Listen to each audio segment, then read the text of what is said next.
Hello दोस्तों, आप सभी का हमारे चैनल ई लर्निंग में स्वागत है।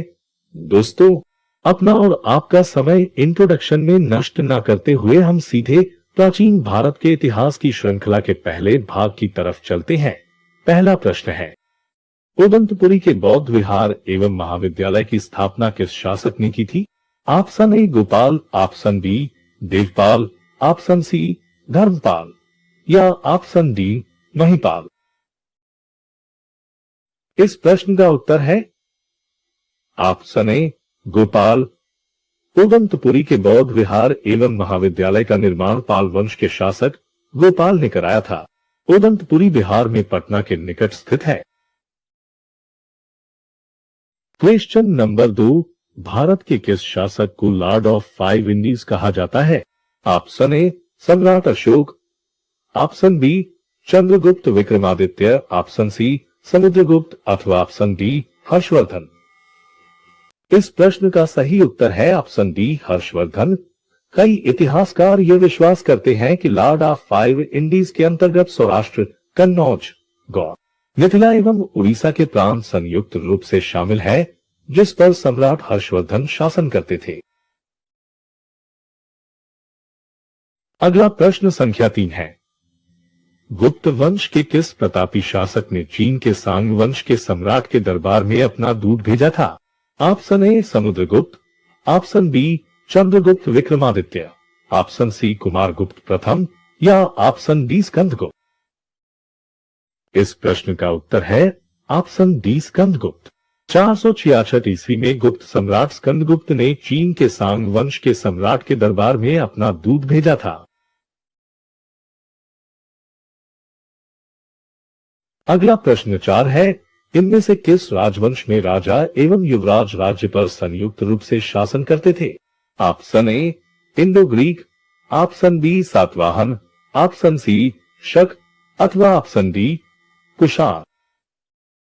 इसका उत्तर होगा ऑप्शन सी शक वंश। शक एवं पार्थियन यानी पहला वंश में संयुक्त शासन का प्रचलन विद्यमान था।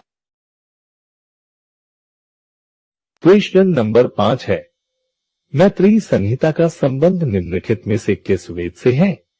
ए ऋग्वेद, बी यजुर्वेद, सी अथर्ववेद, डी सामवेद। उत्तर आएगा ऑप्शन बी यजुर्वेद।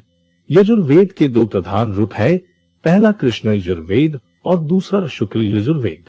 कृष्ण यजुर्वेद की 4 शाखाओं में मैत्रेयी संहिता शामिल है।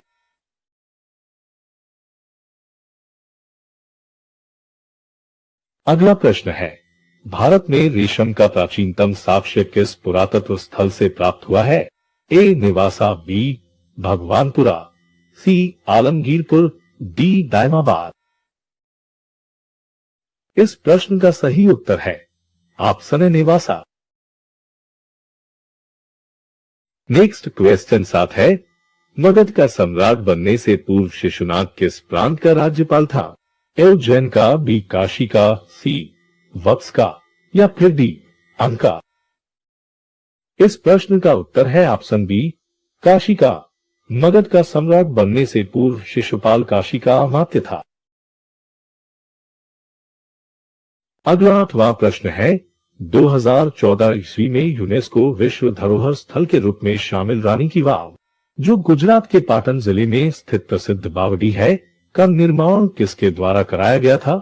Option A Nagabhata, option B Trilochan Pal, option C Mihir Bhoj या ऑप्शन डी रानी उदयमती। इस प्रश्न का उत्तर है ऑप्शन डी रानी उदयमती। सोलंकी राजवंश के शासक भीमदेव की रानी उदयमती ने वर्ष 1063 ईस्वी में इस बावड़ी का निर्माण कराया था।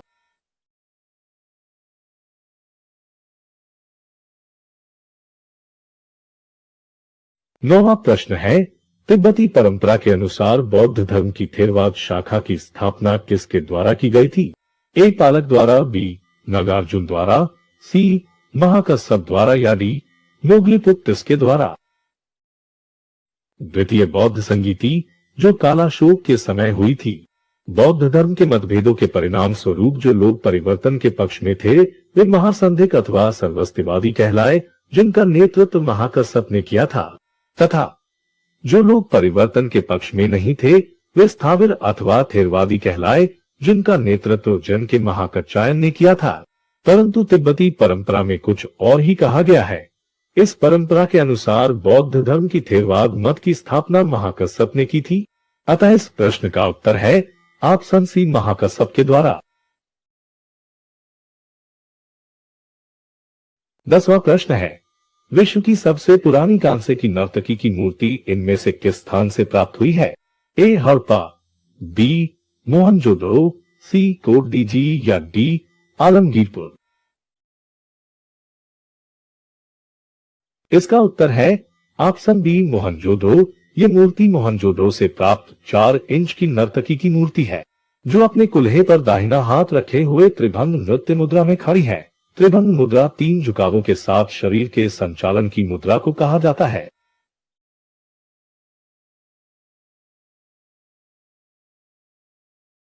अगला प्रश्न संख्या 11 है, सिंधु घाटी सभ्यता के किस स्थल से घोड़े की हड्डियों के वास्तविक अवशेष प्राप्त हुए हैं? Option A Chanhudaro, option B Sutkagendor, option C Banawali या ऑप्शन डी सुरकोता। इस प्रश्न का सही उत्तर है ऑप्शन डी सुरकोता। सुरकोता से घोड़े की हड्डियों के वास्तविक अवशेष प्राप्त हुए हैं। नेक्स्ट क्वेश्चन 12 की तरफ चलते हैं। सिंधु घाटी सभ्यता के निम्नलिखित में से किस स्थान से विख्यात वृषभ मुद्रा की प्राप्ति हुई है? Option A Harappa, option B Mohenjodaro, option C Rakhigarhi, option D Lothal. इसका सही उत्तर है ऑप्शन बी मोहनजोदड़ो। मोहनजोदड़ो से विश्वविख्यात वृषभ मुद्रा खुदाई में प्राप्त हुई है। प्रश्न संख्या 13 है, निम्नलिखित में से किस मूर्ति कला में सदैव हरित स्तरित चट्टान अर्थात शिष्ट का प्रयोग माध्यम के रूप में होता है?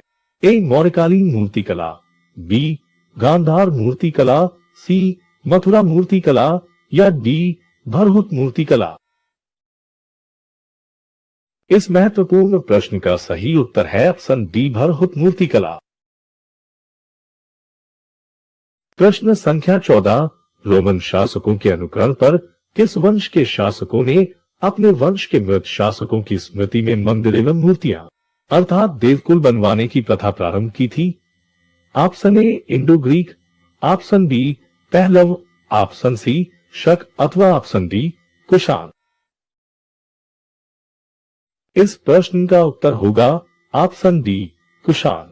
कुषाण वंश के शासकों ने अपने वंश के मृत शासकों की स्मृति में मंदिर एवं मूर्तियां देवकुल बनवाने की प्रथा प्रारंभ की थी।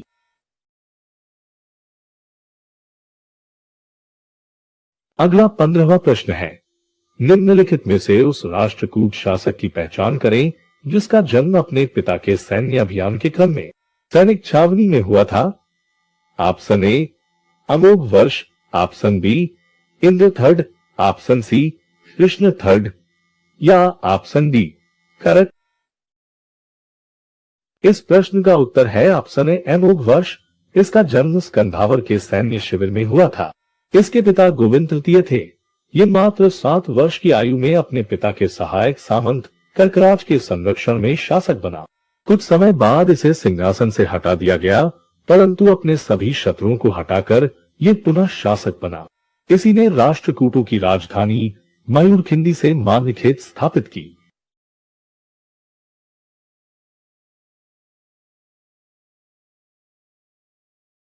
प्रश्न संख्या 16 है, इनमें से किस राजवंश के संस्थापक को 18 अश्वमेध यज्ञ कराने का श्रेय प्राप्त है? ए कदम वंश का संस्थापक मयूर शर्मन, ऑप्शन बी राष्ट्रकूट वंश का संस्थापक दंतदुर्ग, सी पूर्वी वेंगी के चालुक्य वंश का संस्थापक कुब्ज विष्णुवर्धन या डी पश्चिमी कल्याणी के चालुक्य वंश का संस्थापक तैल द्वितीय। इसका उत्तर है ए कदम वंश का संस्थापक मयूर शर्मन। कदम वंश के संस्थापक मयूर शर्मन को 18 अश्वमेध यज्ञ कराने का श्रेय प्राप्त है।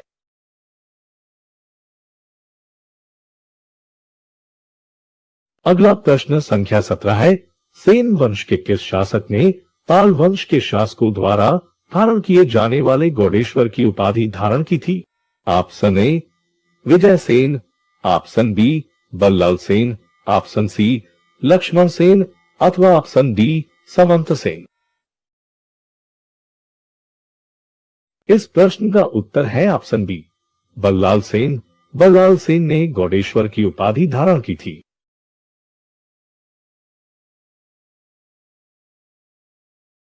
प्रश्न संख्या 18 है।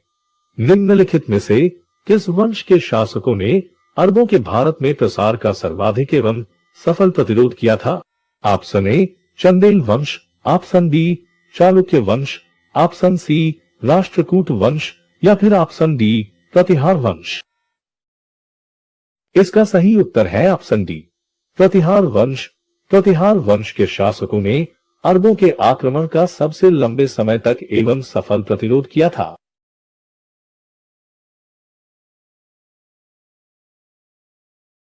अगला प्रश्न 19 सूर्य मंदिर के लिए प्रसिद्ध मोढेरा निम्नलिखित में से किस राज्य में स्थित है? Option A Andhra Pradesh, option B Maharashtra, option C Chhattisgarh अथवा ऑप्शन डी गुजरात। मोढेरा के सूर्य मंदिर का निर्माण सोलंकी शासक भीमदेव प्रथम ने करवाया था। ये मंदिर गुजरात के पाटन शहर से 30 किलोमीटर दक्षिण में स्थित है। इस मंदिर का निर्माण मारू गुर्जर शैली में किया गया है, इसलिए ऑप्शन डी गुजरात इस प्रश्न का सही उत्तर होगा।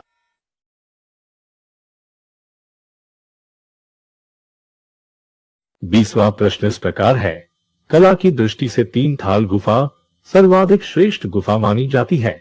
ये गुफा इनमें से किस प्रसिद्ध गुफाओं का ही एक भाग है? ए चंता गुफाएं, बी एलोरा गुफाएं, सी जुन्नार गुफाएं या डी नासिक गुफाएं। इसका सही उत्तर है ऑप्शन बी एलोरा गुफाएं।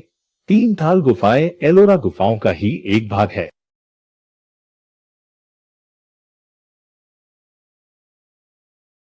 अगला 21वां प्रश्न है। निम्नलिखित में से कौन सा बौद्ध ग्रंथ गौतम बुद्ध के प्रवचनों का संग्रह है? Option A Sutta Pitaka, option B Vinaya Pitaka, option C Abhidhamma Pitaka, option D Madhyamika Sutra. सही उत्तर है ऑप्शन ए सुत्त पिटक। सुत्त पिटक गौतम बुद्ध के प्रवचनों का संग्रह है। सुत्त पिटक त्रिपिटकों में सबसे बड़ा और श्रेष्ठ माना जाता है। इसे बौद्ध धर्म का शब्दकोश भी कहा जाता है।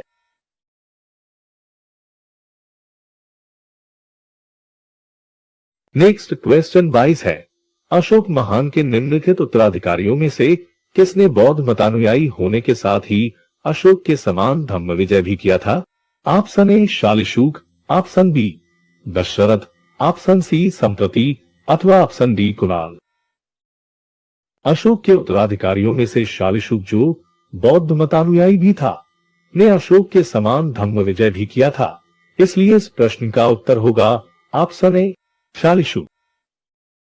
अगला 23वां प्रश्न है। इनमें से किस प्रसिद्ध शासक ने धर्मराज की उपाधि धारण की थी? ए बिंदुसार, बी कनिष्क, सी खारवेल या डी हर्षवर्धन। धर्मराज युद्ध की एक उपाधि होती थी जिसे कलिंग नरेश खारवेल ने तथा उससे पूर्व सम्राट अशोक ने धारण किया था। इसके अतिरिक्त खारवेल ने राजर्षि की उपाधि भी धारण की थी। अतः इस प्रश्न का सही उत्तर है ऑप्शन सी खारवेल। 24 नंबर का प्रश्न है। मौर्यकालीन शासन व्यवस्था के अंतर्गत पौतवाध्यक्ष किस विभाग का प्रधान था? ऑप्शन ए नौसेना, ऑप्शन बी वन संपदा, ऑप्शन सी मापतौल या ऑप्शन डी जहाज निर्माण। इस प्रश्न का उत्तर है ऑप्शन सी मापतौल का। पौतवाध्यक्ष मापतौल विभाग का प्रधान अधिकारी होता था। 25वां प्रश्न है। इनमें से किस स्तूप का निर्माण पुष्यमित्र शुंग ने कराया था? ए सांची का स्तूप, बी धनेक स्तूप, सी चौखंडी स्तूप या डी भरहुत स्तूप। इसका उत्तर है भरहुत स्तूप। भरहुत स्तूप का निर्माण संभवतः पुष्यमित्र शुंग ने कराया था। ये स्तूप मध्य प्रदेश के सतना में स्थित है। इसकी खोज अलेक्जेंडर कनिंघम ने 1873 ईस्वी में की थी।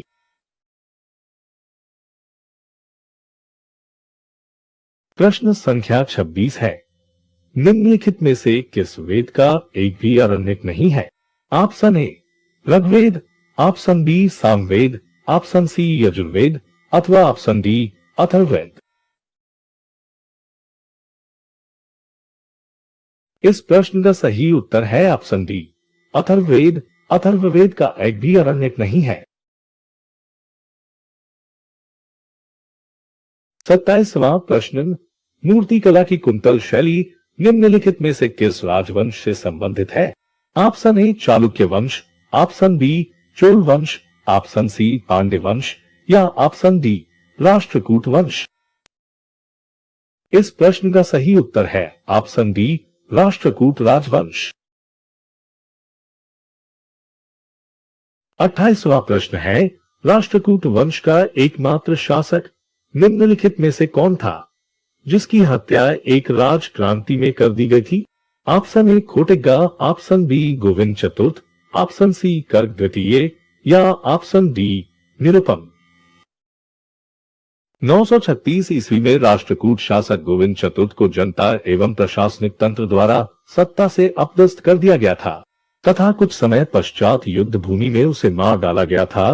गोविंद चतुर्थ के पश्चात अमोघवर्ष तृतीय शासक बना था, इसलिए ऑप्शन बी गोविंद चतुर्थ इस प्रश्न का सही उत्तर है। 29वां प्रश्न है, इनमें से कौन सा राजवंश त्रातार अर्थात मुक्तिदाता की उपाधि धारण करते थे? Option A Shaka, option B Kushan, option C Pahlava अथवा ऑप्शन डी सातवाहन। इस प्रश्न का सही उत्तर है ऑप्शन ए शक। शक शासक त्रातार यानी मुक्तिदाता की उपाधि धारण करते थे। शकों एवं कुषाणों ने राजत्व को देवत्व से जोड़ने पर बल दिया। इसके अनुसार राजा को देवताओं का अवतार कहा जाने लगा तथा इसी कारण शक शासकों ने स्वयं को त्राता एवं कुषाण शासक स्वयं को देवपुत्र कहने लगे।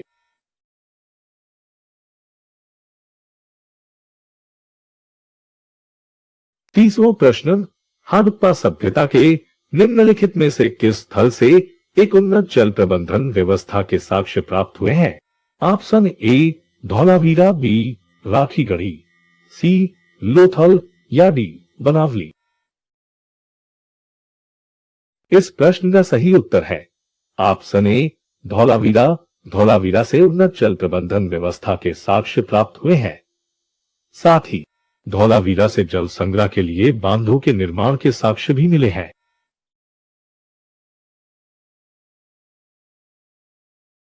प्रश्न संख्या 31 इस प्रकार से है, गौरिक मृदभांड संस्कृति का संबंध निम्नलिखित में से किस संस्कृति से है?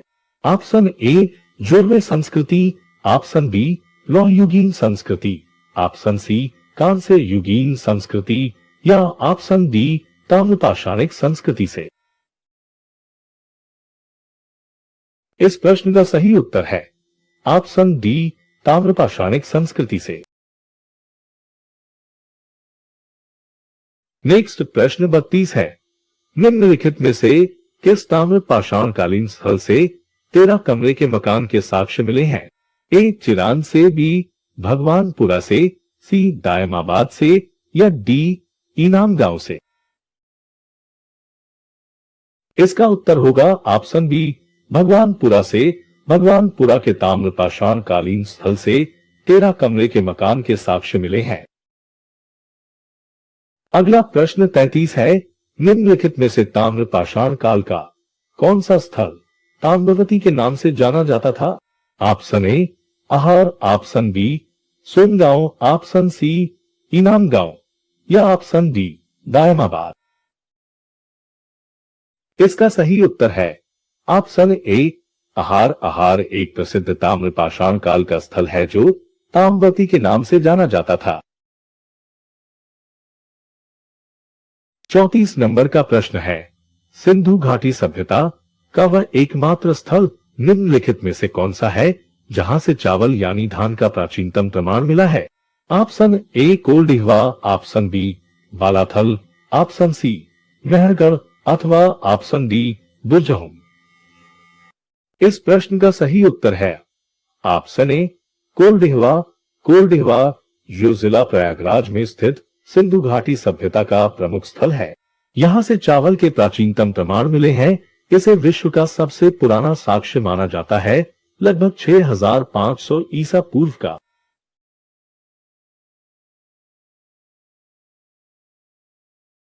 क्वेश्चन नंबर 35 है, निम्नलिखित में से किस हिंदी वंश शासक ने सीसे के सिक्के जारी किए थे? ए स्ट्रेटो द्वितीय ने, बी मिनांडर ने, सी सेल्यूकस ने या डी डिमेट्रियस ने? इसका उत्तर है ऑप्शन ए स्ट्रेटो द्वितीय। यह हिंद यवन शासक था जिसने सीसे के सिक्के जारी कराया था। प्रश्न संख्या 36 है, निम्नलिखित में से किस ग्रंथ को तमिल साहित्य का ओडिसी कहा जाता है? ए शिल्पाधिकारम, बी मणिमेखलय, सी जीवक चिंतामणि, डी तोल्काप्पियम। मणिमेखलय कवि चितलाई चटनार द्वारा रचित एक महाकाव्य है जो कि आधुनिक तमिल साहित्य के 5 महाकाव्यों में से एक है। मणिमेखलय 30 छंदों का काव्य है। ये 5 महाकाव्यों में एक शिल्पाधिकारम की ही उत्तर करती है जो कोवलम तथा माधवी की पुत्री की कथा बतलाती है जो बौद्ध भिक्षुणी बन गई थी। इस ग्रंथ को तमिल भाषा साहित्य का ओडिसी भी कहा जाता है। अतः ऑप्शन बी मणिमेखलय इस प्रश्न का सही उत्तर होगा। प्रश्न संख्या 37, निम्नलिखित में से किस वंश के राज्य को सेयुना देश की संज्ञा दी जाती है? Option A Hoysala, option B Kakatiya, option C Yadava या ऑप्शन डी गंग। यादव वंश का पहला व्यक्ति द्वत को माना जाता है। इसके पुत्र सेयुना चंद्र प्रथम ने सावंत का स्तर प्राप्त किया था। सेयुना चंद्र के नाम पर ही यादवों के राज्य देवगिरी को सेयुना देश कहा जाने लगा। अतः ऑप्शन सी यादव वंश इस प्रश्न का सही उत्तर होगा।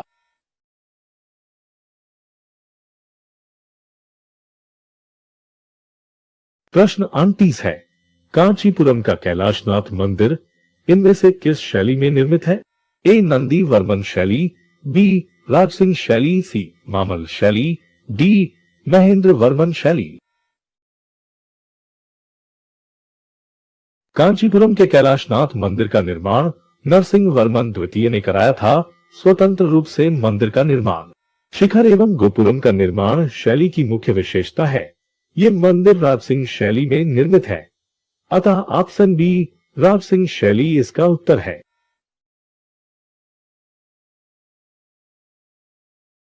उनतालीस नंबर का प्रश्न, निम्नलिखित में से किस राजवंश द्वारा जारी सिक्के अभी तक प्राप्त नहीं हुए हैं? Option A Rashtrakuta, option B Pallava, option C Chola या ऑप्शन डी चालुक्य वंश। राष्ट्रकूट राजवंश द्वारा जारी सिक्के अभी तक प्राप्त नहीं हुए हैं, इसलिए ऑप्शन ए राष्ट्रकूट इस प्रश्न का सही उत्तर है। 40वां प्रश्न, महात्मा गौतम बुद्ध गृह त्याग के पश्चात सर्वप्रथम अलार कलाम के आश्रम में आए थे। उनका आश्रम निम्नलिखित में से किस स्थान पर स्थित था? Option A Pataliputra, option B Vaishali, option C Rajgriha या ऑप्शन डी काशी। अलार कलाम गौतम बुद्ध के समकालीन एक दार्शनिक एवं योगी थे। वे कपिल मुनि प्रणीत वैदिक सांख्य दर्शन के विशेषज्ञ थे। पाली ग्रंथों के अनुसार वे गौतम बुद्ध के प्रथम वैदिक गुरु थे।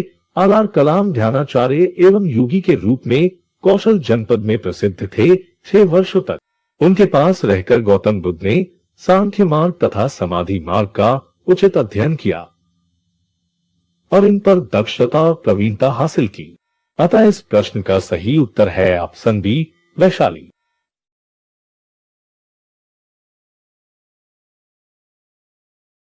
अगला प्रश्न 41 है, इनमें से किस पांड्य शासक ने रोमन सम्राट अगस्टस के दरबार में अपना दूत भेजा था?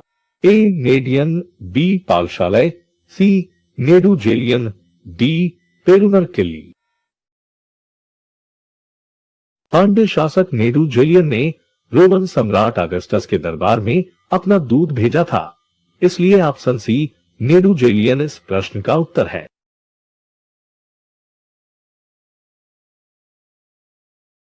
प्रश्न नंबर 42 है, निम्नलिखित में से कौन सा स्थल चोल, चेर एवं पांड्य तीनों ही राज्यों के संगम स्थल के रूप में प्रसिद्ध था? Option A Muziris, option B Arikamedu, option C Karur या ऑप्शन डी तिरुकांपलियर। तिरुकांपलियर चोल, चेर एवं पांड्य तीनों ही राज्यों के संगम स्थल के रूप में प्रसिद्ध था, अतः ऑप्शन डी तिरुकांपलियर इस प्रश्न का सही उत्तर है।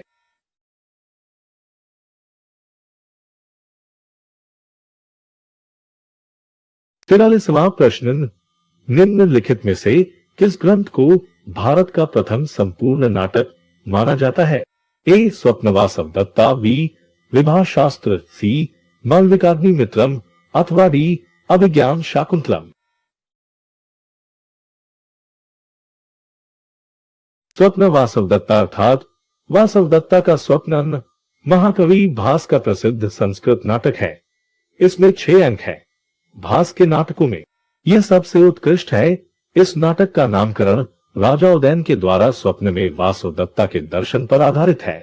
इसे भारत का प्रथम संपूर्ण नाटक माना जाता है, अतः ऑप्शन ए स्वप्न वासवदत्ता इस प्रश्न का सही उत्तर है।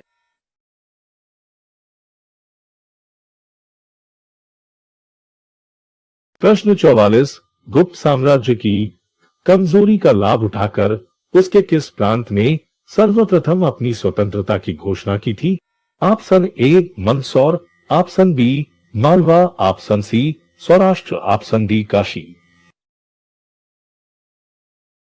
गुप्त साम्राज्य की कमजोरी का लाभ उठाकर सबसे पहले सौराष्ट्र प्रांत ने अपनी स्वतंत्रता की घोषणा की थी, अतः ऑप्शन सी सौराष्ट्र इस प्रश्न का उत्तर है।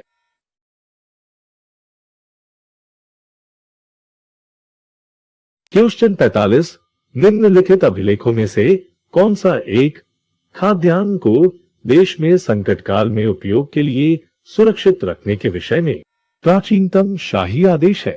ऑप्शन ए अशोक का रुमिंदेई अभिलेख, ऑप्शन बी अशोक का सोगोरा ताम्रपत्र लेख, ऑप्शन सी चंद्रगुप्त का मेहरौली स्तंभ लेख या समुद्रगुप्त का प्रयाग प्रशस्ति। सोगोरा गोरखपुर में स्थित है। इस अभिलेख के अतिरिक्त अशोक के महास्थान अभिलेख में भी अनाज वितरण का आदेश दिया गया है, अतः ऑप्शन बी अशोक का सोगोरा ताम्रपत्र लेख इसका सही उत्तर है।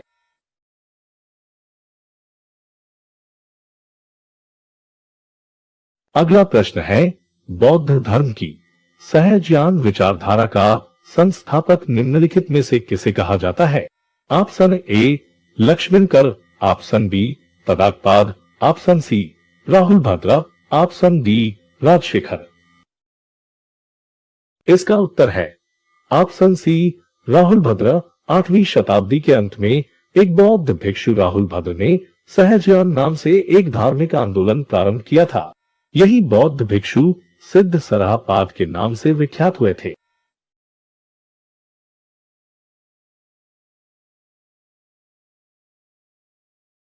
प्रश्न नंबर 47 है, बाघ की गुफाएं इनमें से किस नदी के तट पर स्थित है? ऑप्शन ए नर्मदा नदी, ऑप्शन बी बाधनी नदी, ऑप्शन सी सोन नदी, ऑप्शन डी तवा नदी। बाघ की गुफाएं जिनका निर्माण 3वीं से 7वीं शताब्दी के मध्य हुआ था, मध्य प्रदेश में धार जिले से 97 किलोमीटर दूर विंध्य पर्वत के दक्षिणी ढलान पर स्थित है। ये गुफाएं बाघनी नदी, जो नर्मदा की सहायक एक बरसाती नदी है, के किनारे स्थित है। इस कारण से ऑप्शन बी बाघनी नदी इस प्रश्न का सही उत्तर है।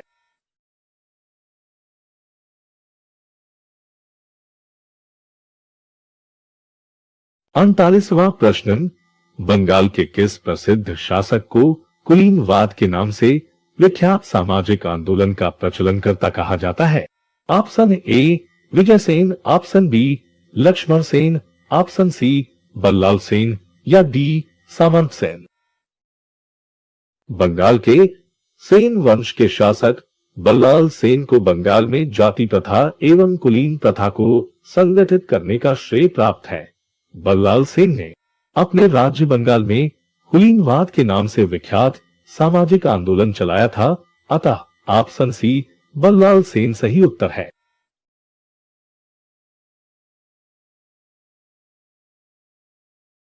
अगला प्रश्न है, भारतीय मंदिर निर्माण कला शैली में शिखर का पहला उदाहरण किस मंदिर में परिलक्षित होता है? ए देवगढ़ का दशावतार मंदिर, ऑप्शन बी तिगवा का विष्णु मंदिर, सी बघेलखंड का नचना कुठार मंदिर या फिर डी सिरपुर का लक्ष्मण मंदिर। दशावतार मंदिर उत्तर प्रदेश के ललितपुर जिले के देवगढ़ में स्थित है। ये भगवान विष्णु को समर्पित है। ऐसा माना जाता है कि ये गुप्त काल में बना था। इसी मंदिर में सर्वप्रथम शिखर का निर्माण किया गया था, अतः ऑप्शन ए देवगढ़ का दशावतार मंदिर इस प्रश्न का उत्तर है। 50वां प्रश्न है, बौद्ध धर्म के अष्टांग मार्ग की संकल्पना इनमें से किसकी विषय वस्तु से संबंधित है? ए दीपवंश से, बी दिव्यावदान से, सी धर्मचक्र प्रवर्तन सूत्र से, डी महापरिनिब्बाण से। अष्टांगिक मार्ग की संकल्पना धर्मचक्र प्रवर्तन सूत्र की विषय वस्तु का है। गौतम बुद्ध ने चतुर्थ आर्य सत्य में दुख निरोध का उपाय बताया है। इसे दुख निरोध गामिनी प्रतिपदा, मध्यमा प्रतिपदा, मध्यम मार्ग भी कहते हैं। इस मध्यमा प्रतिपदा में 8 मार्ग हैं, इसलिए इसे अष्टांग मार्ग भी कहा जाता है। अतः ऑप्शन सी धर्मचक्र प्रवर्तन सूत्र सही उत्तर होगा। अगला प्रश्न, निम्नलिखित में से कौन सी गुफाएं बौद्ध धर्म की हीनयान शाखा से संबंधित नहीं है? ए नासिक गुफाएं, बी जोगेश्वरी गुफाएं, सी कन्हेरी गुफाएं, डी कार्ले गुफाएं। इसका सही उत्तर है ऑप्शन बी जोगेश्वरी गुफाएं। जोगेश्वरी की गुफाएं जो मुंबई के निकट स्थित है का निर्माण काल 7वीं-8वीं शताब्दी ईस्वी उत्तर गुप्त काल की है। इन गुफाओं का संबंध हिंदू धर्म तथा बौद्ध धर्म की महायान शाखा के अंतिम चरण से है। प्रश्न नंबर 52, सम्राट अशोक के उत्तराधिकारियों में से किसके राज्य में भीषण दुर्भिक्ष पड़ा था, जिससे दुखी होकर उसने भी स्वयं राज्य त्याग कर दक्षिण भारत के श्रावण बेलगोला जाकर जैन मुनियों की भांति समाधि मरण के द्वारा अपना जीवन त्याग दिया था? Option A Kunal, option B Indrapalita, option C Samprati या डी शालिशुक। इसका उत्तर है ऑप्शन सी संप्रति। संप्रति जैन धर्मावलंबी था। अगला, कन्नड़ साहित्य के 3 रत्न पंपा, पूर्णा एवं रन्ना किस धर्म से संबंधित प्रसिद्ध ग्रंथकार है? ऑप्शन ए शैव धर्म, ऑप्शन बी जैन धर्म, ऑप्शन सी बौद्ध धर्म या ऑप्शन डी वैष्णव धर्म। 10वीं शताब्दी में पंपा, जो चालुक्य नरेश हरिकेशरी के दरबार से संबंधित थे, इन्होंने आदि पुराण एवं विक्रमार्जुन विजय की रचना की थी। पूर्णा ने शांति पुराण की रचना की थी एवं रन्ना ने अजीत पुराण की रचना की थी। ये दोनों ही कवि राष्ट्रकूट नरेश कृष्ण तृतीय के दरबार से संबंधित थे।